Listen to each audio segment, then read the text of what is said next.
Okay, if you're squeamish, don't watch this one. I'm working with the deer I just killed today, and I am getting the skull prepared to make a skull mount instead of having it professionally mounted.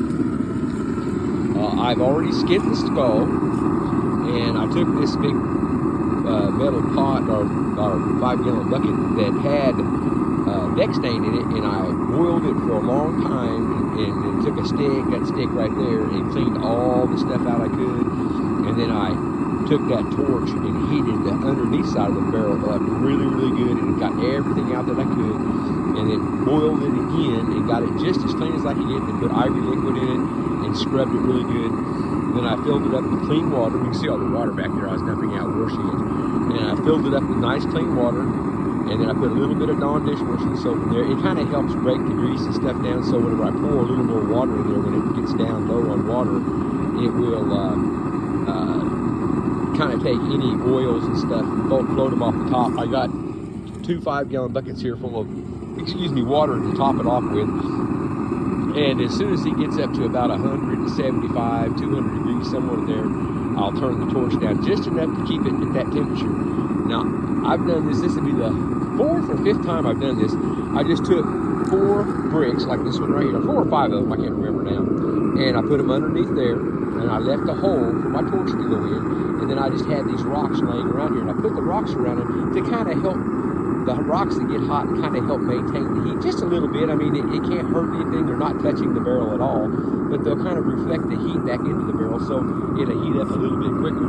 I haven't thrown a tape measure on this big dude yet, but I'll bet you somewhere between 18 and 20 inches inside spread, 9-pointer. It was all I could do to load him on a rack on the back of my 4-wheeler. Not the rack behind the back seat, but a rack like you would put on the back of your car to haul gasoline, where you wouldn't get gas smell in your car. Those like Harbor Freight luggage type racks.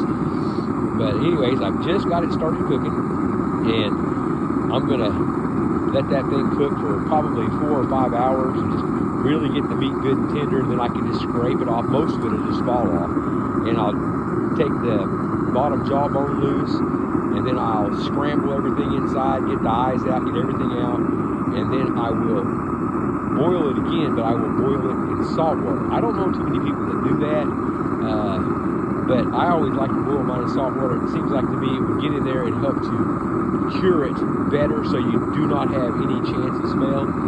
And then I will take and just fill every cavity, every orifice on this thing up with salt, wrap it with aluminum foil, and let it set for about 24 hours. And it will dry all the moisture out of it and get it into that salt, and then I can knock all the salt out of it, take an air compressor and blow all the salt out of it, and it does a really good job.